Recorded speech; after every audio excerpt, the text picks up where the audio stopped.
আসসালামু আলাইকুম। আমি আজকে আবার আপনাদের মাঝে চলে আসলাম।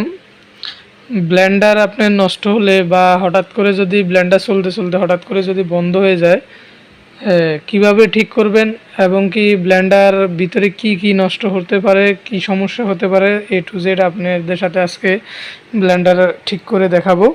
তো আমার কাছে এখন একটা ব্লেন্ডার নিয়ে আসছে একটা কাস্টমার। তো ব্লেন্ডারটার কোম্পানি হচ্ছে রিকো। এটা 750 ওয়াটের একটা ব্লেন্ডার। এই ব্লেন্ডারটার আপনার পাওয়ার আসে না, মানে চালু হয় না, এবং কি এই যে ইন্ডিকেটার, এই ইন্ডিকেটারটাও চলে না। তো এটা কি সমস্যা হয়েছে এখন আমি এ টু জেড আপনাদের সাথে শেয়ার করব।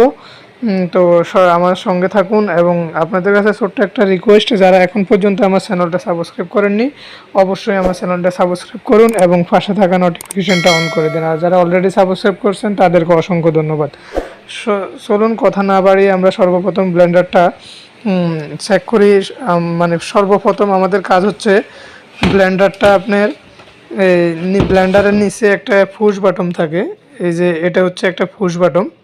তো এটা আপনার যদি আপনার কোনো অটোর সমস্যা হয়, এই যে অটোর কারণে যদি সমস্যা হয়, তাহলে এটা আপনার অনেকক্ষণ যখন আপনি ব্লেন্ডারটা চালাবেন, চালানোর পরে এটা ওভার হিট হয়ে গেলে এটা অটোমেটিকলি এটা ভিতরের থেকে বাইরের দিকে চলে আসবে, বা মানে এটা একটু ভিতরের থেকে বাইরের দিকে লম্ব হয়ে যাবে, মানে সুইচটা পড়ে যাবে।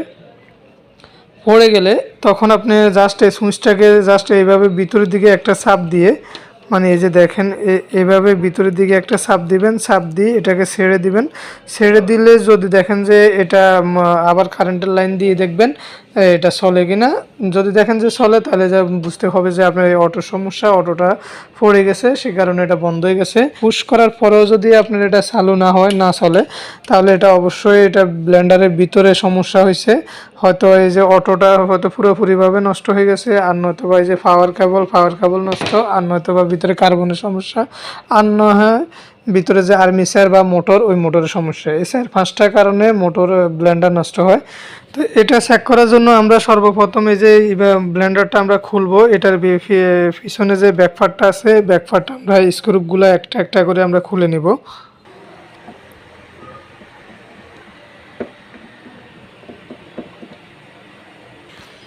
তো এক একটা করে স্ক্রুপ আমরা সবগুলো স্ক্রুপকে যে আলাদা করে নিলাম। এবার আমি এটাকে জাস্ট বোর্ডের ফাটটাকে আলাদা করব। এই যে আমাদের প্রথমে আমরা আসলে এটা সমস্যাটা পেয়ে গেছি। এই যে দেখেন যে অটো সেন্সারটা, সমস্যাটা আমি অলরেডি পেয়ে গেছি। এই যে অটো সেন্সারের এই যে একটা কেবল আর এই যে একটা কেবল, এটা অলরেডি মানে শর্ট খাই, মরিচা পড়ে শর্ট খাই, এটা আলাদা হয়ে গেছে। দেখেন এটা আলাদা হয়ে গেছে, যার কারণে ব্লেন্ডারটা চলে না। তো এই ব্লেন্ডারটাকে এখন আমি জাস্ট এই যে এখান থেকে তারটা কেটে জাস্ট একটার সাথে একটা, এই যে অটোটা পুরা মানে নতুন আর একটা অটো লাগাই দিলেও হবে। আর না হয় এই যে এই তার লাল তারটা এবং কালো তারটা, দুইটা তারটাকে তার একসাথে যদি আমি জোড়া দিয়ে দিই, তাহলে এটা চলবে। কিন্তু অটোটা লাগাই দেওয়াটাই বেস্ট, মানে ভালো। তাহলে যে আপনি পরবর্তীতে কখনো যদি আবার সেম সমস্যা হয়ে থাকে, তখন অটোটার উপরে দিয়ে সমস্যাটা যাবে, আপনার মোটরের উপরে কোনো সমস্যা হবে না। ঠিক আছে। তো আমি এখন এই যে এটাকে এখন কেবলটাকে এখন ডিসকানেক্ট করব, মানে কাটবো, কাটে আরেকটা তারের মাথা বাইর করব। মাথা বাইর করে তারপরে এখানের মধ্যে কানেকশান দিয়ে দেখবো এটা চলে কিনা, তারপরে আপনাদেরকে দেখাচ্ছি। আমি এই যে কালো তারটা যেটা ছিল, যেটার মাথা পুড়ে একদম মরিচের মতন একদম হয়ে গেছে, ওই তারটাকে একদম পরিষ্কার মাথাটা কেটে নিছি, কেটে একদম পরিষ্কার করে নিছি। আর এই যে অটো সুইচটা কিন্তু ভালো আছে, কিন্তু যেখানে কানেকশান করে এখানে একটু মরিচা পড়ছে। তা আমি জাস্ট এটাকে একটু ওয়াশ করে নিলাম। এটাকে ওয়াশ করে নেওয়াতে এটা ঠিক হয়ে গেছে। আমার অটোটা চেঞ্জ না করলেও চলবে। এটা অরিজিনাল অটো, মানে কোম্পানির ব্লেন্ডারের সাথে যে অটোটা দেওয়া হয়েছে এটা অরিজিনাল।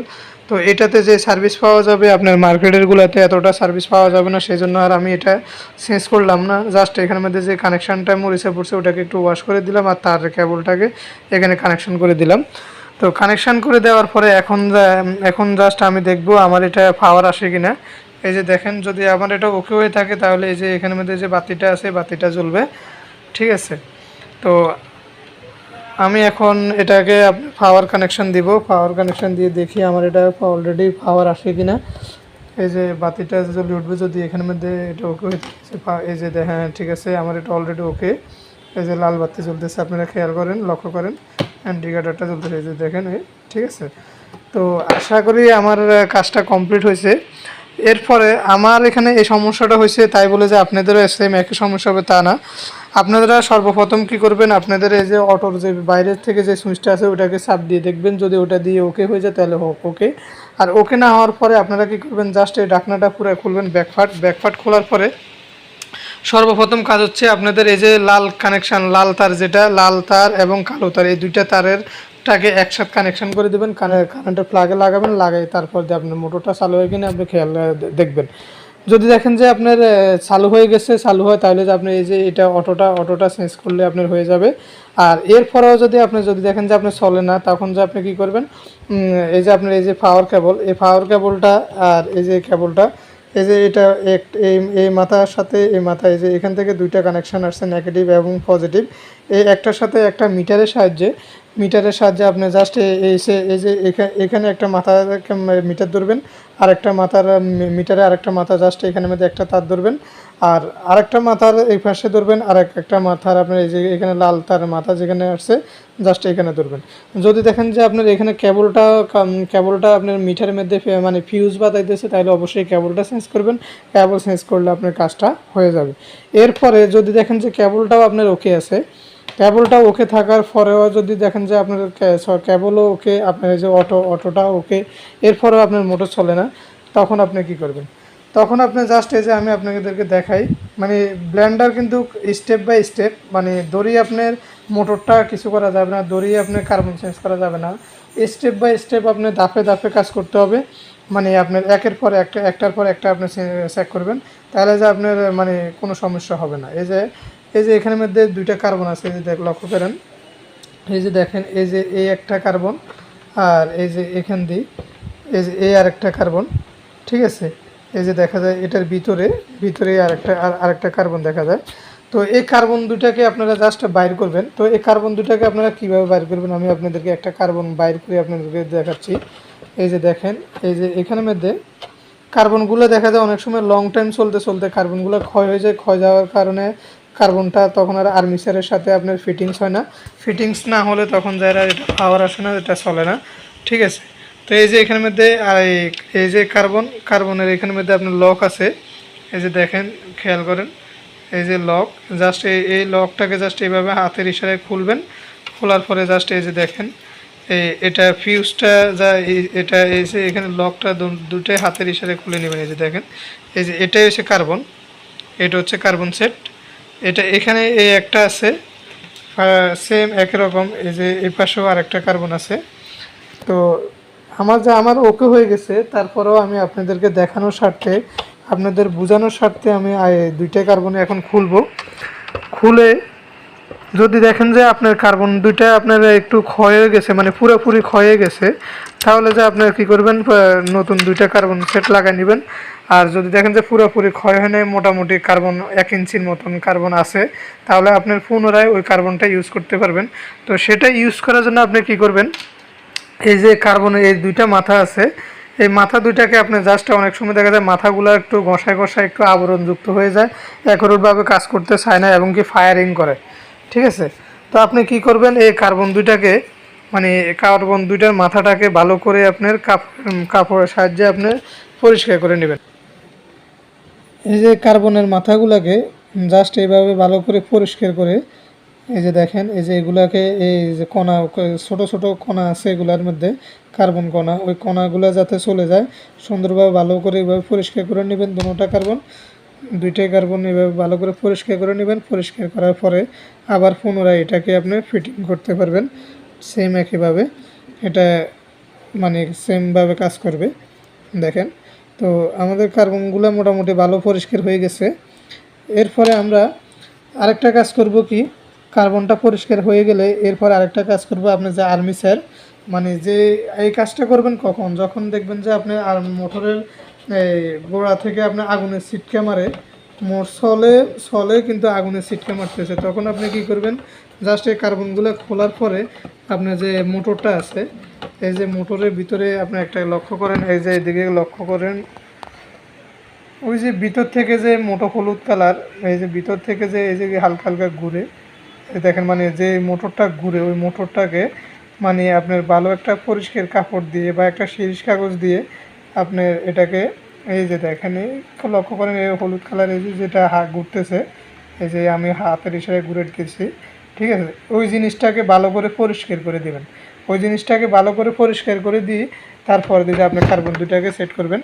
তো আমি এটাকে এখন একটু ভালো করে কাপড়ের সাহায্যে একটু ভালো করে মুছে পরিষ্কার করে দিই, মানে এটার গায়ে যে কার্বনের কণাগুলো লেগে আছে, এটা একটার সাথে একটা কানেকশান হলে বা লাগলে তখন যে আগুনের ছিটকাগুলো মারে, তখন এখন আমি এটাকে ভালো করে পরিষ্কার করে নিতেছি। মোটামুটি আমার পরিষ্কার করা শেষ। এখন আমি কি করব, এই যে কার্বনগুলোকে আবার যেভাবে এখান থেকে খুলছি, যে কোনো এক জায়গায় একটা লাগাইলে হবে, কোনো সমস্যা নেই, এটার উল্টা মারিয়ে নেই, সমস্যা নেই। আমি জাস্ট যেখান থেকে যেভাবে খুলছি ওইখানে জাস্ট ওইভাবে আবার আস্তে আস্তে এটাকে ভিতরের দিকে ঢুকাবো।